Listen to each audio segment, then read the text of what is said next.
Hari ini kita melanjutkan satu tokoh lagi gitu di dalam Agora, di Eksul Agora. Hari ini kita akan membahas tokoh namanya Charles Sanders Peirce. Dia ini tokoh pragmatisme Amerika. Nanti kita akan lihat ya apa itu pragmatisme, dan kita akan mencoba menjalin satu kesinambungan pembicaraan, karena kita kan kerangkanya itu tentang metafisika ya, tentang apa itu realitas. Nah, baik, kita akan masuk. Baik, kita akan mulai seperti biasa dari pertanyaan-pertanyaan ya. Nah, karena Peirce ini dia bicara tentang bagaimana kita mengklarifikasi atau menjelaskan suatu gagasan, bagaimana kita menjelaskan suatu ide, maka kita mulai dari pertanyaan-pertanyaan yang ada hubungannya dengan itu. Jadi satu, pertama ya, menurutmu gitu ya, sebuah ide itu benar itu kalau apa? Universal, dalam arti beberapa orang punya kesamaan kalau oh iya ini juga terjadi pada aku, oh iya ini juga terjadi pada aku. Jadi menurut saya yaitu bahwa ide itu benar, universal, dan orang lain punya kesamaan gitu. Oke, jadi dia bersifat intersubjektif, saya bisa mengamati dan itu benar, kamu juga benar. Ini ya berarti berdasarkan atas kesepakatan bersama gitu ya. Oke, baik, itu memang nanti menjadi salah satu teori kebenaran, namanya teori kebenaran konsensus gitu ya. Ada lagi mungkin bisa Eda mungkin ya. Menurut saya sendiri sebenarnya itu saya masih bingung ya, karena saya setuju sama pendapatnya Kak Jason kalau emang ide itu benar kalau misalnya karena semua orang setuju. Tapi menurut saya sendiri benar itu juga itu tuh sebuah pendapat general. Nah, saya tuh juga sempat kepikiran mungkin ide itu benar kalau misalnya udah terbuktikan atau terujikan. Tapi kan kalau misalnya udah diujikan juga kan bisa juga terupdate gitu. Itu menurut saya sih. Jadi kalau Jason tadi lebih ke konsensus gitu ya. Tapi apa yang membuat orang berkonsensus? Apa yang membuat orang itu aku sepakat, aku ya mengatakan benar, kamu juga mengatakan benar. Eda menambahkan, kita bisa mengatakan benar kalau itu teruji, terverifikasi. Misalnya dalam pengalaman gitu ya, misalnya ya, saya mengatakan bahwa hari ini gerah ya gitu misalnya ya. Itu ide itu benar kalau memang hari ini benar-benar gerah gitu kan. Jadi diuji, diverifikasi dalam pengalaman.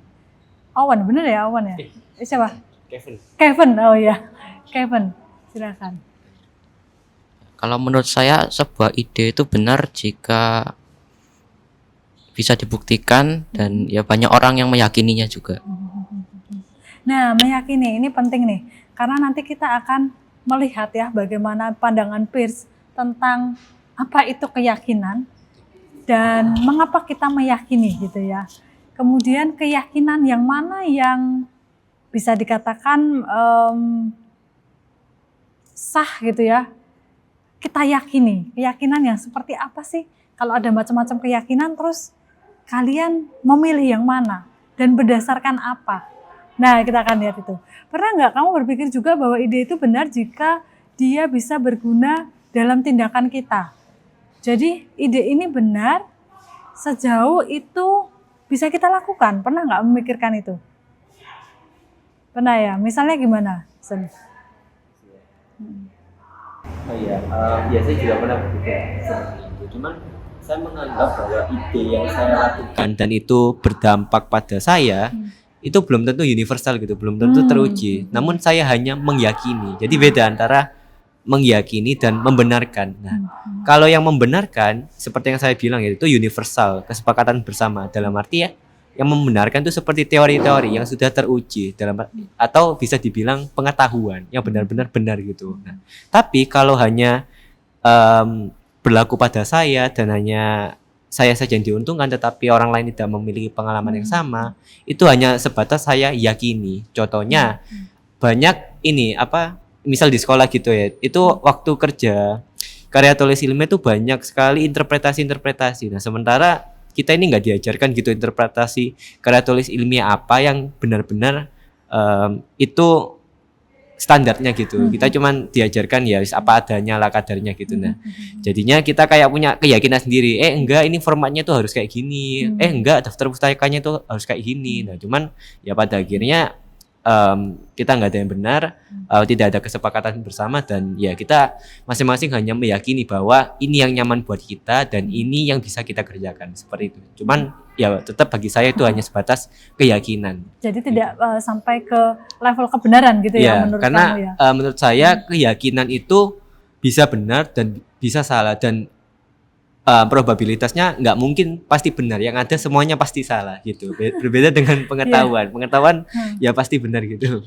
Oke, baik, itu memang ada perbedaan antara keyakinan dan pengetahuan gitu ya. Kalau pengetahuan itu sudah pasti benar gitu kan, tapi kalau keyakinan ya sah-sah aja kamu meyakini sesuatu yang belum tentu benar. Saya yakin bahwa saya akan masuk ke UI misalnya gitu ya kalau kalian. Tapi kan itu keyakinan ya sah-sah aja. Apakah kamu nanti masuk UI atau enggak?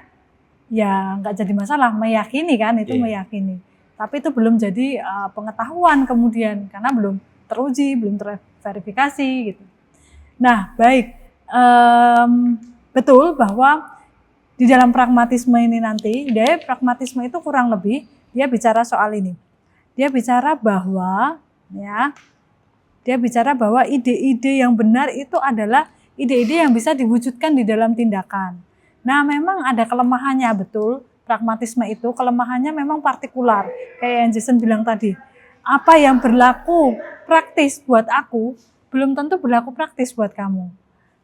Apa yang berguna dalam tindakanku, belum tentu berguna dalam tindakanmu. Katakanlah misalnya cara belajar gitu ya, misalnya ya. Cara belajarku adalah melalui visual misalnya. Tapi ada orang yang melalui audio misalnya. Nah, ada hal yang menurutku itu berlaku dalam tindakan, bisa dilakukan dalam tindakan. Tapi menurutmu tidak, misalnya seperti itu. Memang itu salah satu kelemahan nanti di dalam pragmatisme. Tetapi ini memberikan sumbangan yang besar juga di dalam filsafat ya. Kalau biasanya filsafat berdebat soal metafisik, apakah realitas itu satu atau banyak gitu kan? Apakah realitas itu yang sesungguhnya itu yang tetap atau berubah misalnya? Nah, pragmatisme ini mencoba mencari jalan keluar atas perdebatan-perdebatan itu dan banyak keyakinan-keyakinan itu, asumsi-asumsi mana nih yang harus kita pilih? Bagi mereka yang harus dipilih adalah yang punya konsekuensi praktis bagi tindakan kita. Contoh mudahnya tuh seperti ini, contoh mudahnya. Kevin gitu ya, Kevin punya motor gitu katakanlah misalnya, lalu motornya macet gitu ya. Lalu Kevin berpikir kenapa ya kok motor saya macet gitu kan. Ada dua asumsi gitu ya. Asumsi yang pertama adalah kehabisan bensin, asumsi yang kedua komponen dalam mesinnya rusak misalnya gitu ya. Nah, bagaimana kita tahu dua ide ini mana yang benar? Caranya gimana? Diuji dilakukan gitu ya. Dilakukan, misalnya dibawa ke bengkel misalnya, kemudian diperiksa mesinnya, oh nggak ada masalah mesinnya gitu ya. Lalu dilihat, coba kita cari ide yang lain, itu yang bensin tadi misalnya. Oh ternyata tangki bensinnya memang belum penuh gitu ya, atau habis gitu kan. Maka diisilah bensin, lalu motor itu bisa jalan. Dari situ kita bisa menilai bahwa ide yang benar adalah mengisi bensin, bukan komponen mesin yang rusak, tapi karena bensin yang habis gitu kan. Nah, kurang lebih ide mengisi bensin tadi itu memenuhi standar pragmatisme mengenai kebenaran, karena dia berlaku dalam tindakan. Bahasa Inggrisnya tuh it works gitu loh. It works gitu ya. Dia bisa berlaku di dalam tindakan, bisa digunakan untuk melakukan sesuatu. Dia bisa berguna juga untuk tindakan kita. Dia punya konsekuensi praktis. Nah, baik. Jadi kurang lebih seperti itu yang akan kita bahas. Kita agak balik lagi sedikit. Ini tadi sudah ya diuji pengalaman nyata. Nanti ada hubungannya Peirce ini dengan tanda dan semiotika. Semiotika itu ilmu tentang tanda. Jadi bagaimana kita menafsir tanda, simbol gitu ya. Jadi ada soal seperti ini. Waktu kamu lihat lampu merah di traffic light gitu kan, kamu otomatis berhenti, ya nggak sih? Iya dong ya. Tapi kenapa ya? Kenapa kok bisa merah yang di traffic light itu bisa membuat kita melakukan suatu tindakan? Kira-kira kenapa ya? Kamu kalau di traffic light warna merah berhenti tuh kira-kira karena apa? Karena hukum, karena kamu tahu bahwa gitu ya, kalau aku nggak berhenti, aku akan kena denda gitu ya. Karena kamu tahu juga apa, bahwa merah itu artinya apa? Berhenti gitu ya. Kalau di traffic light itu merah itu bukan berani terus nerobos gitu, bukan kan? Tapi merah itu kalau di traffic light itu berhenti. Kenapa ini berhubungan dengan tanda dan apa hubungannya dengan tindakan tadi? Pengertian kita nanti tentang tanda itu akan punya konsekuensi praktis pada tindakan-tindakan kita. Gitu kan? Kita tahu kan bahwa merah itu artinya berhenti kalau dalam traffic light ya, dalam konteks lalu lintas ya ini ya. Maka itu akan mempengaruhi tindakan kita, betul? Jadi pemahaman kita akan tanda, apa yang kita rasakan, apa yang kita pikirkan tentang tanda tadi, itu akan mempengaruhi tindakan kita, akan punya konsekuensi praktis pada diri kita. Nah, dan seterusnya ya, tanda masih banyak, bukan hanya traffic light, gitu kan. Bisa warna, bisa suara. Kalau kalian mendengar suara guru kalian, waktu kelas rame langsung, Pak ini datang, gitu kan. Nah, itu tanda juga yang kalian serap. Lalu menimbulkan tindakan. Oke, baik. Ini nanti akan saya bahas lagi. Nah, si Peirce ini tadi ya, dia digolongkan dalam tokoh pragmatisme. Dari pragma itu artinya adalah tindakan. Jadi secara harafiah dia adalah filsafat atau aliran pemikiran tentang tindakan. Ini sering disebut filsafatnya Amerika gitu. Jadi kalau Eropa tuh kan terkenal filsafatnya itu kontinental dan analitik gitu kan. Ya, teori-teori kontinental dan yang analitik tuh yang ini yang dekat dengan logika, dekat dengan matematika, itu yang analitik. Nah, Amerika tuh punya semacam karakteristik sendiri. Mereka berpikirnya pragmatis. Pragmatis, sering dengar ya kata pragmatis gitu ya. Sebenarnya asalnya dari ini, dari pragmatik ini. Apa yang benar itu adalah yang bisa diwujudkan dalam tindakan, it works itu tadi, bisa punya konsekuensi praktis. Apa gitu buat kita. Jadi bukan lagi seperti metafisika yang bertanya apa itu, tetapi apa gunanya dan untuk apa gitu. Ya kurang lebih seperti itu. Nah baik, pragmatisme ini mengalami perjalanan yang panjang juga sebenarnya. Dari Peirce ini adalah tokoh awal pragmatisme. Nah nanti dia akan punya persentuhan dengan yang namanya utilitarianisme. Dari utility itu artinya adalah kegunaan. Nah memang ini nanti akan sedikit ada irisan dengan utilitarianisme tentang kegunaan. Tapi pertama-tama pragmatisme itu soal tindakan, karena kan pragma itu tindakan artinya, konsekuensi praktik. Oke, jadi pragmatisme itu tadi sudah saya jelaskan. Pragmatisme ialah aliran pemikiran yang menekankan efek-efek praktikal ya dari suatu gagasan dan mengutamakan berfungsinya gagasan tersebut di dalam tindakan. Oke, baik. Nah, siapa Peirce itu? Maaf ya, ini agak kacau layoutnya. Jadi Peirce itu dia tokoh Amerika. Dia sebenarnya penelitiannya itu lebih dekat ke logik ya, ke logik, kemudian matematik, kemudian juga tentang tanda dan semiotik begitu. Dan dia tidak banyak menerbitkan karya semasa hidupnya. Baru setelah dia meninggal ya, itu baru diterbitkan manuskrip-manuskripnya. Lalu di dalam pembicaraan tentang pragmatisme, dia memperkenalkan gagasannya itu di dalam satu artikel, nggak begitu panjang, How to Make Our Ideas Clear. Gitu ya, jadi artikel ilmiah gitu, jadi bukan buku tapi artikel ilmiah. Yang artinya adalah bagaimana kita membuat gagasan kita itu jelas. Nah, gimana caranya? Nah, dia melihat pragmatisme ini sebagai suatu metode. Apa sih yang dia inginkan sebenarnya? Dia pengen filsafat itu biar nggak mengawang-awang seperti pembicaraan kita ya biasanya ya. Mengawang-awang abstrak, terus nggak tahu yang mana yang benar nih gitu ya. Dia pengen memastikan gitu ya. Pengen memastikan dan ingin agar filsafat itu dia bisa secara ilmiah tuh diuji validitasnya.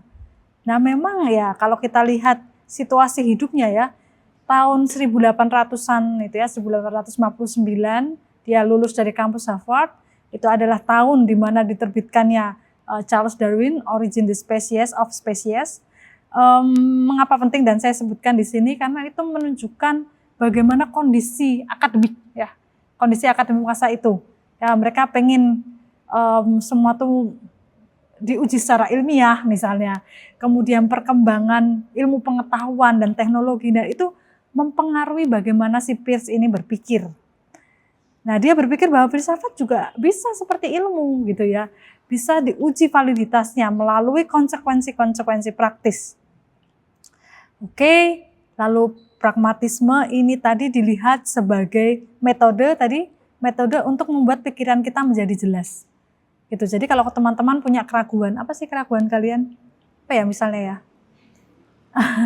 Pilih universitas A atau universitas B gitu misalnya ya. Pilih universitas A atau pilih universitas B. Kalau keraguan seperti itu bagaimana memecahkannya? Ya pilih aja mana yang kira-kira punya dampak praktis ke kalian. Mana yang kira-kira punya konsekuensi praktis. Atau lebih dalam lagi, ternyata kegelisahan kalian adalah misalnya soal aku pengen milih agama A atau agama B ya gitu ya misalnya ya. Misalnya ada yang sampai pada refleksi tentang agama dan Tuhan misalnya.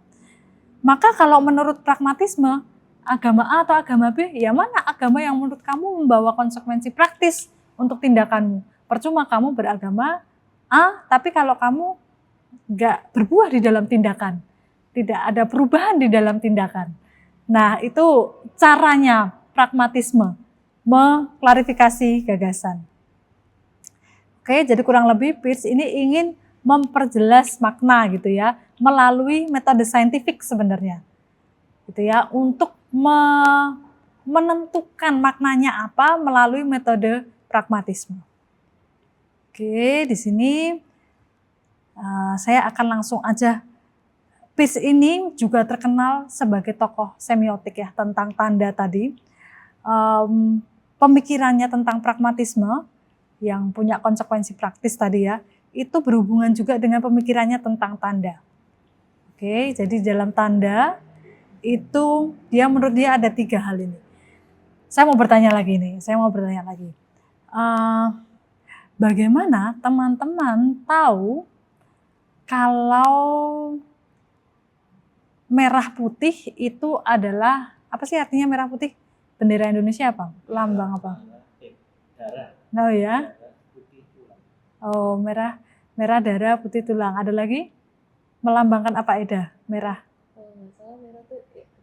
Keberanian. Putih itu kesucian. Oke. Ya, ada yang darah dan tulang, ada yang keberanian dan kesucian. Bagaimana kalian bisa tahu tentang itu? Belajar. Diajari di sekolah gitu ya. Diajari di sekolah kalian tahu tentang itu. Nah, itu namanya simbol. Nah, di dalam pengetahuan sehari-hari sebenarnya setiap kali itu kita mencerap tanda ini tadi. Simbol itu salah satu jenis tanda. Tanda itu apa? Tanda itu bisa kata, bisa ucapan, bisa apa? Apapun yang bisa kita cerap lah. Jadi dia membedakan di dalam teori tandanya itu ada objek, ada representamen, dan ada apa yang kita pikirkan. Ini ya kurang lebih seperti ini. Objeknya adalah realitasnya. Pohon di luar, di mana sih? Di luar sana ya. Pohon di luar sana itu adalah objeknya. Representamen itu adalah apa yang ini tandanya gitu ya, apa yang merepresentasikan objek. Misalnya kita menyebut ini dengan kata pohon gitu ya, POHON gitu kan. Di dalam bahasa Inggris tree misalnya gitu ya. Itu tandanya. Tanda ini akan menghasilkan sesuatu dalam pikiran kita. Misalnya saya mengatakan pohon. Dalam pikiran kalian muncul sesuatu enggak? Muncul ya, pohon. Kayak membayangkan pohon ada daunnya, ada rantingnya atau akarnya gitu ya. Nah, bagi Peirce ini setiap tanda itu selalu mengandung 3 ini. Dia harus ada objeknya, ada representamennya, tandanya, dan ada memunculkan di dalam interpretan tadi ya, itu suatu gagasan. Kalau misalnya ya, tanda lagi, tanda seperti ini, sebentar, saya contohkan ya. Nah, tanda seperti ini misalnya, tanda seperti ini apa yang muncul dalam pikiran kalian? Hewan, anjing ya mungkin ya, anjing. Kalau itu di taman kemudian ada tandanya seperti ini, oh mungkin itu adalah taman untuk hewan gitu. Ada ya taman untuk hewan ya. Atau di satu kafe atau di mall ada tanda seperti ini lalu dicoret. Artinya apa? Gak boleh bawa hewan peliharaan misalnya gitu ya. Nah, bagi Peirce, tanda itu selalu terdiri dari 3 hal tadi. Objeknya ini adalah mungkin hewan ya, hewan atau anjing yang sesungguhnya. Ini adalah tandanya, ini namanya icon gitu. Kemudian menghasilkan sesuatu dalam pikiran kita. Oh anjing, oh hewan. Kalau ini dicoret, oh berarti nggak boleh bawa peliharaan misalnya kayak gitu. Nah, selalu terdiri dari 3 hal itu. Di sini tanda selalu punya konsekuensi praktis juga di dalam diri kita gitu kan. Kalau kamu melihat misalnya satu lagi ya contoh ya, gambar orang pakai rok gitu kan, orang pakai rok ada di toilet gitu ya. Itu berarti apa kalau dalam pikiran kalian? Oh ini toilet untuk perempuan gitu kan. Kalau nggak ada roknya, oh ini toilet untuk laki-laki gitu kan. Nah, selalu punya konsekuensi praktis kemudian. Maka kalau saya perempuan, maka saya akan menuju toilet perempuan. Kalau saya laki-laki, maka saya akan menuju toilet laki-laki. Nah, tanda selalu punya konsekuensi praktis bagi diri kita dan tindakan kita gitu ya. Baik, saya akan lanjutkan. Ada beberapa hal yang saya lewati karena mungkin ini terlalu kompleks gitu ya. Tapi ini mudah. Kalau yang ini mudah sebenarnya. Dia membedakan lagi ada 3 lagi jenis tanda. Ada icon, indeks, dan simbol. Nah, nanti kita akan lihat ya. Jadi icon itu yang seperti ini tadi. Icon itu masih punya keserupaan dengan objek. Misalnya seperti ini. Atau misalnya tadi yang di toilet tadi misalnya. Kalau ada roknya itu perempuan, kalau nggak ada itu laki-laki gitu ya. Kemudian indeks itu mengarahkan pada sesuatu. Indeks itu misalnya ini. Dia tanda yang menunjukkan bukti dari apa yang sedang direpresentasikan.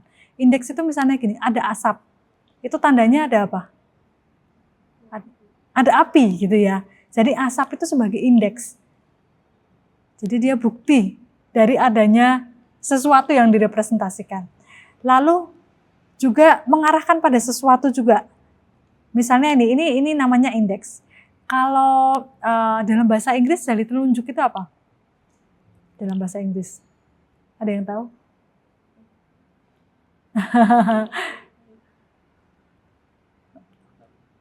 Thumb? Ada yang tahu? Nah, jari telunjuk itu namanya index finger. Index finger, karena dia menunjukkan sesuatu. Index finger. Nah, itu untuk mengingat-ingat. Jadi indeks itu dia menunjukkan sesuatu gitu ya. Menunjukkan sesuatu itu indeks. Juga kalau kalian di buku-buku yang bagus, buku-buku yang tebal dan bagus, itu biasanya belakang tuh ada namanya indeks. Nah, nanti deh coba dicek ensiklopedi gitu misalnya biasanya. Indeks itu isinya adalah kata-kata kunci. Kata-kata kunci, kalau saya mau mencari Peirce, di mana ya? Nah, misalnya kalian cari, oh di indeks ada kata Peirce, dia ada di halaman berapa aja. Ya, dia menunjuk pada sesuatu.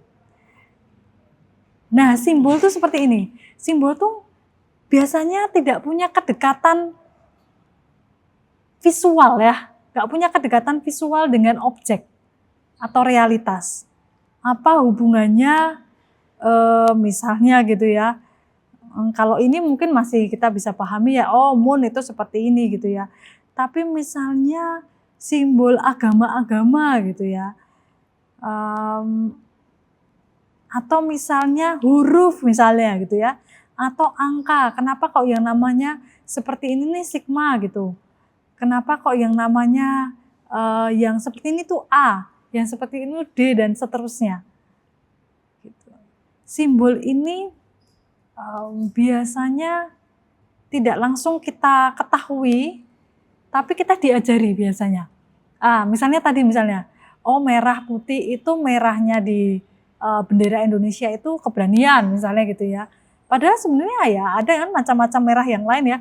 Merah yang artinya passion, merah yang artinya marah tadi katamu, merah yang lain-lain.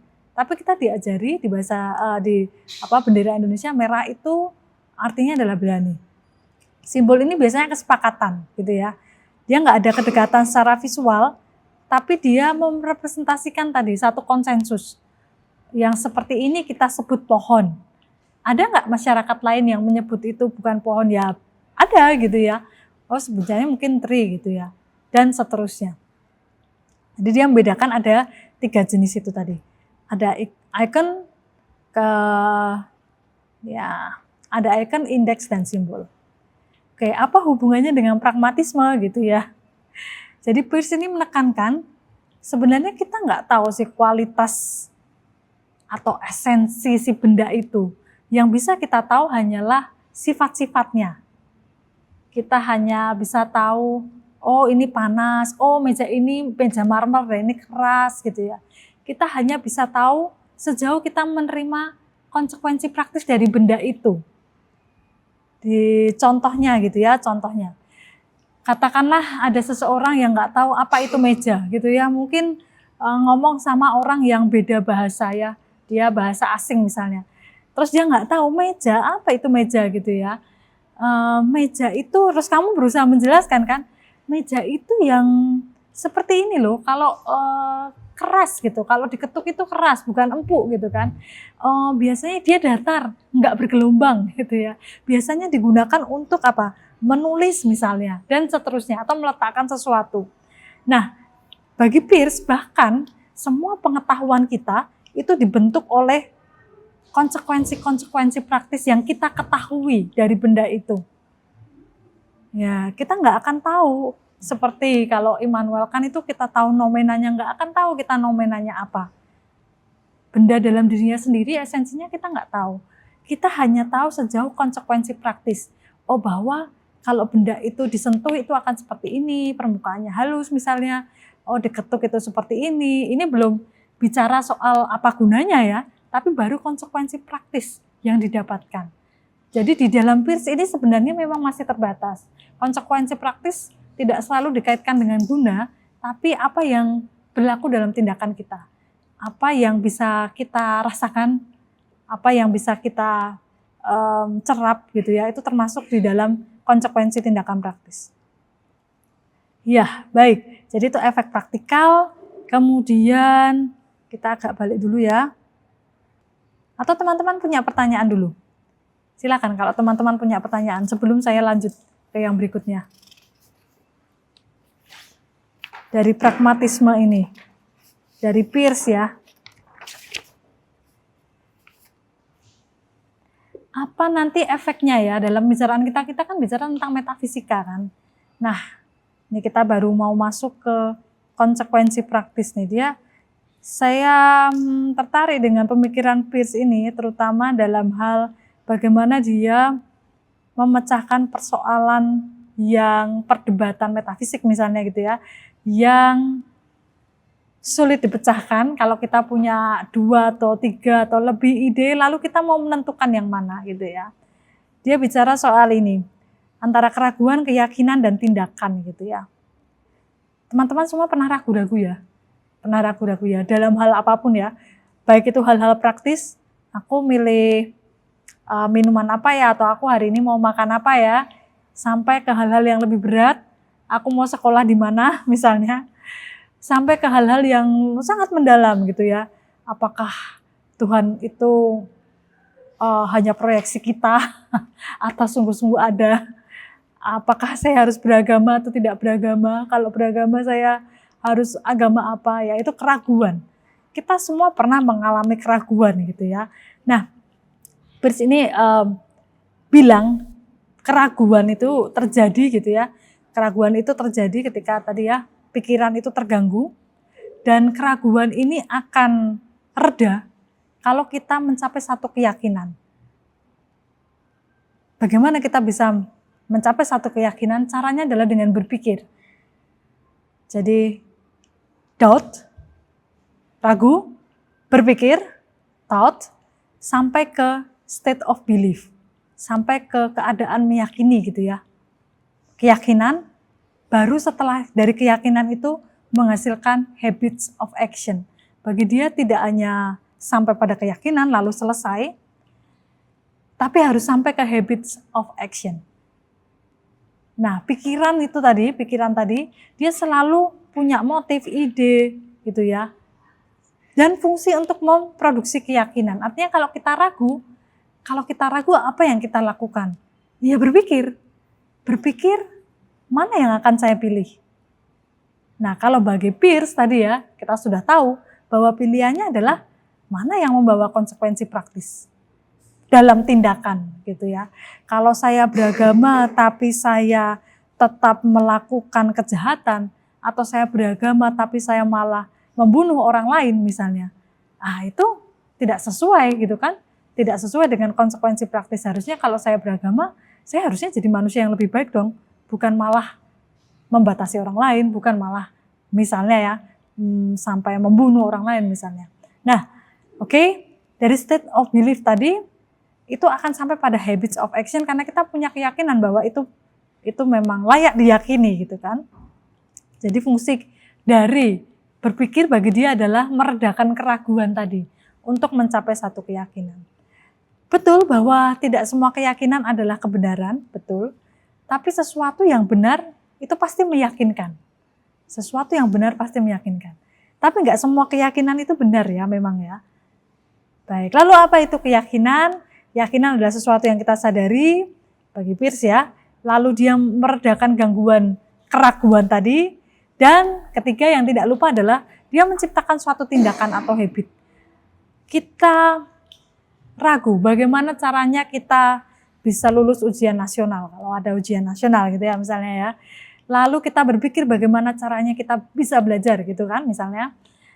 Lalu sampai pada titik, oke, saya harus belajar setiap pagi sebelum tidur 10 menit atau 15 menit sebelum saya dari bangun ke berangkat sekolah. Lalu karena saya yakin itu, dan itu akan menciptakan tindakan, bagi dia seperti itu.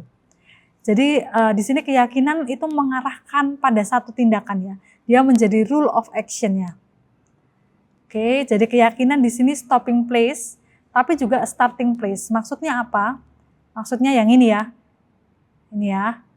Jadi dia meredakan gangguan. Dia meredakan ini sehingga kelihatan. Ya, dia meredakan ini. Dia meredakan ini keraguan. Untuk sampai ke keyakinan, stopping place untuk keraguan, tapi starting place untuk menghasilkan tindakan, gitu ya. Oke, jadi tujuan akhir dari berpikir adalah sebenarnya melaksanakan tindakan. Jadi kalau berpikir terus dalam pragmatisme, wah nggak benar ini kalau dalam pragmatisme berpikir itu harus nanti tujuan akhirnya adalah untuk melaksanakan suatu tindakan.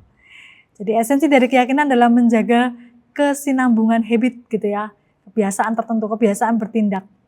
Keyakinan bisa menghasilkan itu tadi cara bertindak yang berbeda-beda. Bagi dia ini seperti memang pada dasarnya dia itu sebenarnya tidak berbeda. Kadang-kadang gitu. Pada esensinya tidak berbeda, tetapi kadang-kadang ekspresinya bisa berbeda. Dia menggambarkan itu seperti ini. Dua gambar ini gitu ya, dua gambar ini berbeda atau sama sih sebenarnya? Beda. Kevin, ini berbeda atau sama sebenarnya? Beda. Eda, ini beda apa sama sih sebenarnya? Beda ya? Nah, ini gitu ya, ini katanya Peirce gitu. Sebenarnya ini adalah dua gambar yang sama, hanya yang figur 2 itu adalah figur 1 yang agak dimiringkan. Ya kan? Ya nggak Kevin? Jadi figur 2 itu sebenarnya figur 1, tapi dia dimiringkan ke mana nih? Kiri ya berarti ya. Dimiringkan ke kiri sedikit. Nah, itu yang sering terjadi, termasuk di dalam metafisika dan filsafat. Sebenarnya tuh ngomong hal yang sama, esensinya tuh sama, tapi ekspresinya tuh berbeda. Bahasanya berbeda, istilah teknisnya berbeda, terus mereka bertengkar. Itu juga kadang-kadang kita seperti itu ya dalam hal sehari-hari ya, dalam hal sehari-hari ya. Sebenarnya nih orang dua nih ngomong hal yang sama, tapi ekspresinya memang beda, kata-katanya beda, ekspresinya beda. Yang satu kalem, yang satu kenceng gitu ya. Tapi sebenarnya mereka ngomong hal yang sama dan mereka bertengkar. Nah, bagi Peirce gitu kan, ini terjadi bukan karena tadi ya, bukan karena ini memang berbeda, mereka salah gitu ya. Bukan karena salah secara metafisis, tapi sebenarnya hanya artikulasi. Artikulasinya berbeda dari satu gagasan yang sama. Itu yang bikin banyak orang bertengkar. Nah, itu juga yang dicermati di dalam pragmatisme, sehingga pragmatisme ini nanti bisa menjadi metode untuk mengklarifikasi makna tadi. Nah, apa sih konsekuensi praktisnya? Kalau konsekuensinya praktisnya sama, ya udah deh nggak usah bertengkar gitu ya. Kurang lebih seperti itu. Fungsi dari berpikir tadi menghasilkan kebiasaan, kemudian kebiasaan seperti apa? Itu adalah kebiasaan bertindak gitu ya yang dihasilkan ini dari persepsi tadi untuk menghasilkan sesuatu yang bisa diindrai. Begitu teman-teman kurang lebih yang bisa saya sampaikan tentang pragmatisme dan realitas gitu ya. Kira-kira ada pertanyaan atau enggak? Kita masih punya waktu sekitar 20 menit nih untuk tanya jawab. Silahkan.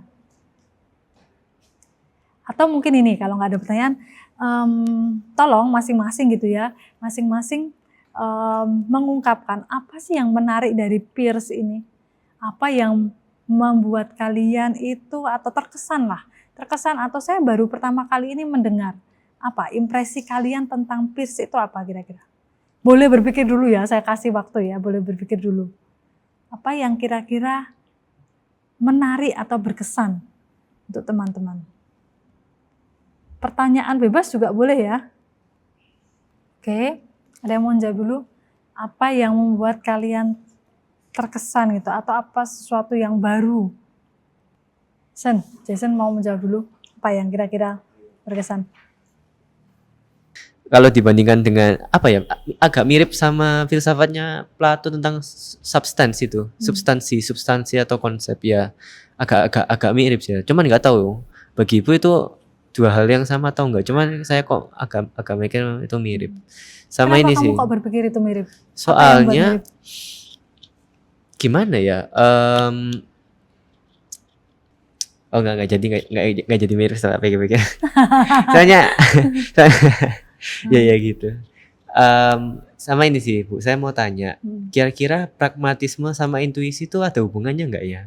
Oke, baik. Iya, pragmatisme sama intuisi gitu. Soalnya kalau tak pikir-pikir, manusia yang mempunyai intuisi gitu ya, kebanyakan dari kita itu intuisinya kita itu pasti mengarahkan kita ke konsekuensi yang paling praktis gitu. Dan makanya di beberapa tindakan kita tuh cuma pakai insting atau pakai intuisi. Soalnya ya enak, udah efektif aja kalau kita pakai insting daripada berpikir. Contohnya kayak membuka pintu kita praktis aja kan, tinggal buka, nggak perlu harus mikir dulu, ini harus didorong 180 derajat terus tarik ke sini gitu. Oke, baik, saya menanggapi dua hal. Yang pertama tadi kemiripan dengan pemikiran lain. Ya memang pragmatisme ini banyak pengaruhnya gitu ya. Bahkan gitu ya, rasionalisme dan empirisme pun punya pengaruh di sini sebenarnya. Gitu, rasionalisme tadi soal ya, ini adalah metode berpikir gitu kan. Berpikir itu kan erat kaitannya dengan rasionalisme. Kemudian empirismenya itu berkaitan dengan konsekuensi praktis, berarti kan itu sesuatu yang bisa didapatkan di dalam pengalaman.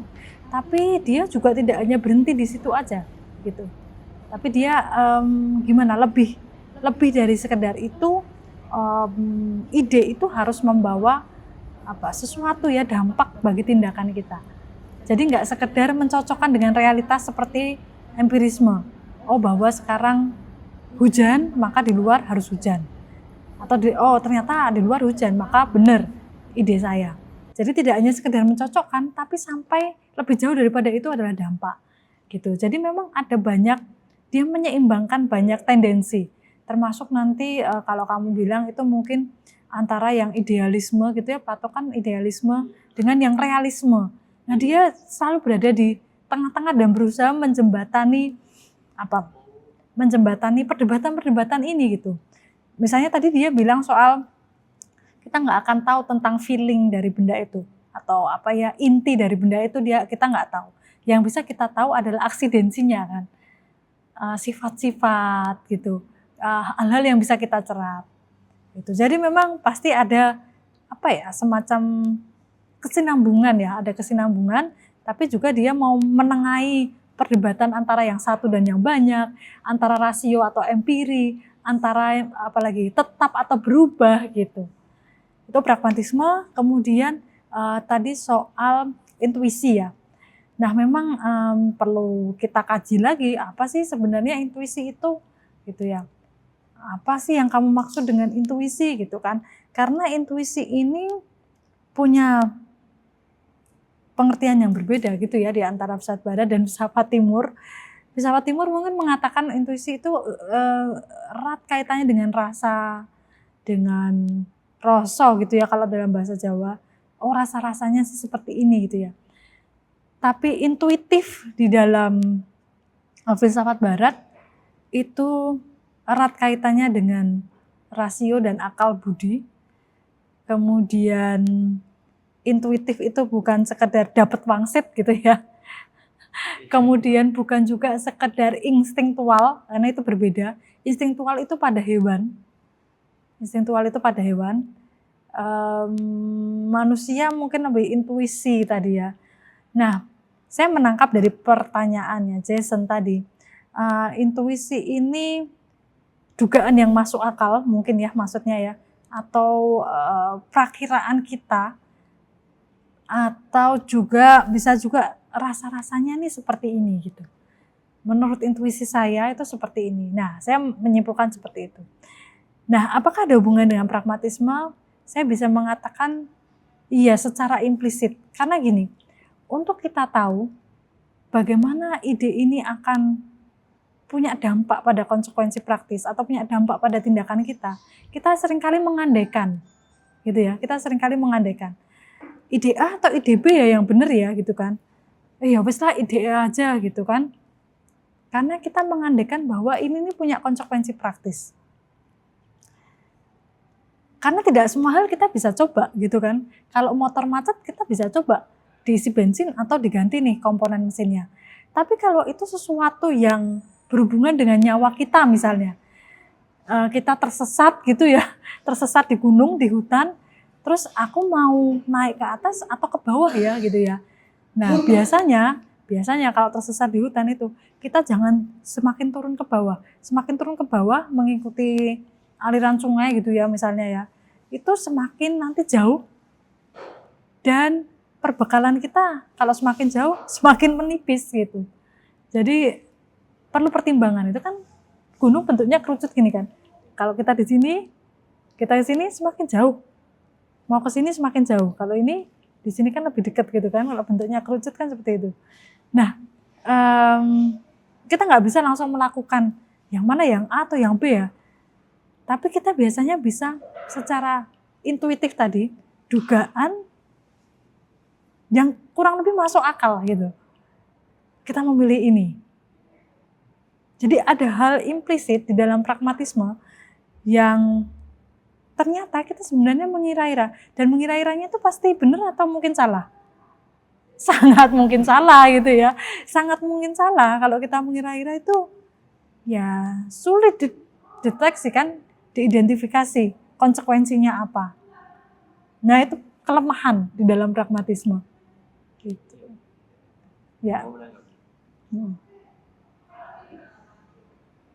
Oh iya, misalnya saya juga sering pengalaman gitu kalau ditanya terus dikasih alasan, ya saya nggak bisa jawab apa-apa gitu. Soalnya yang saya ambil tindakan saya itu pasti yang praktis-praktis gitu. Terus kalau ditanya yang mendalam saya nggak tahu mau ngomong apa gitu.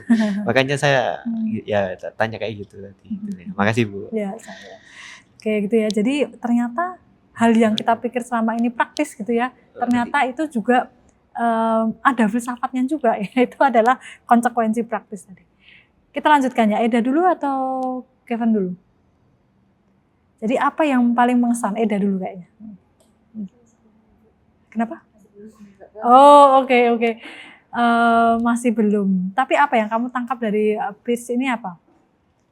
Kamu pernah nggak sih mengalami keraguan terus akhirnya kamu milih? Kamu milih tuh dasarnya apa? Yang menurut saya paling menguntungkan sih. Menguntungkan ya, sangat menguntungkan. Nah itu sangat pragmatis sebenarnya. Itu sangat dekat dengan pragmatisme.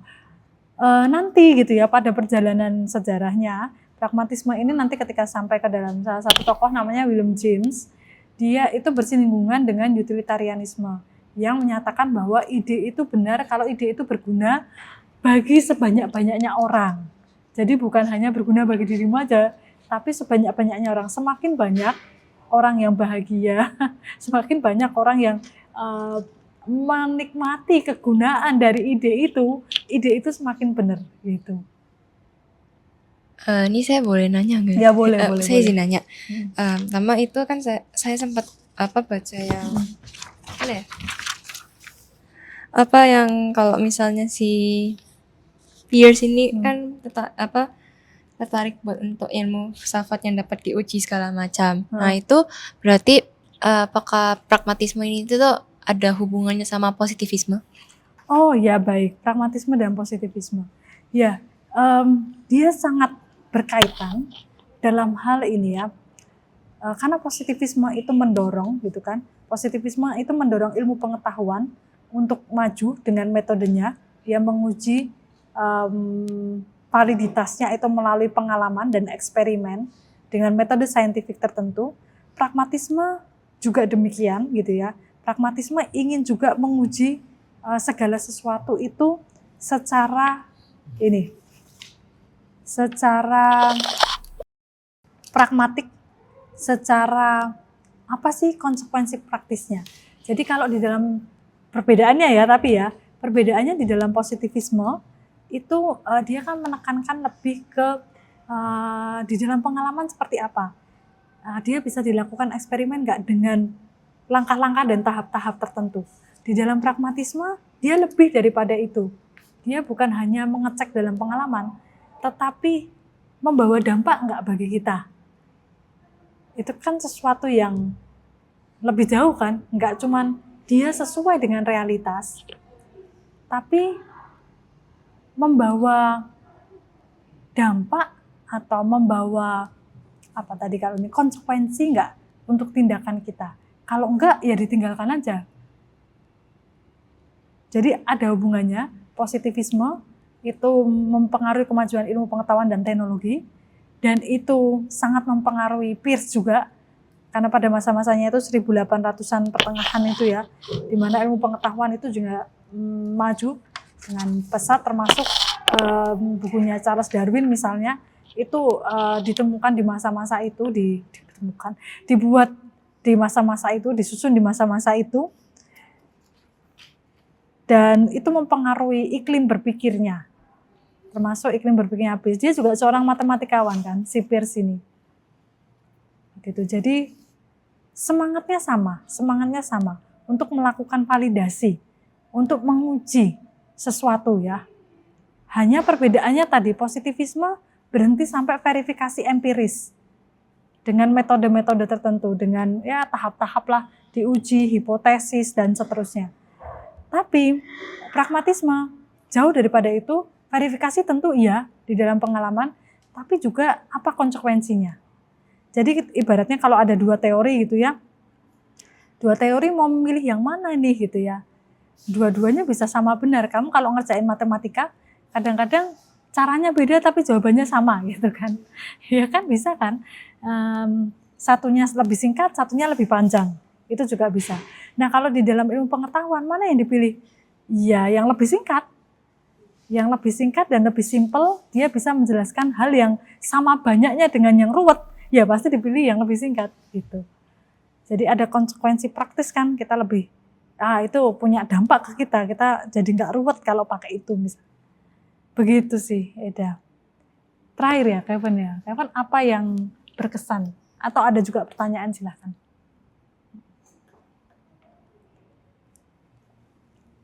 Ya, saya terkesan sama pragmatismenya Pierce ini ya, ketika dia menekankan tindakan ya. Maksudnya jadi menekankan bahwa ide itu memang harus bisa diwujudkan dalam tindakan, harus ada gunanya. Jadi bukan cuma ide abstrak doang yang yang gak karuan gitu.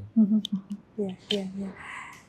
Nah, itu juga itu ya sumbangan dia untuk filsafat dan tokoh-tokoh pragmatisme yang lain-lain itu, bahwa filsafat itu kalau sering dituduh wah mengawang-awang, cuman bicara yang abstrak-abstrak, tapi ternyata ada loh filsafat yang bicara tentang sesuatu yang praktis gitu ya.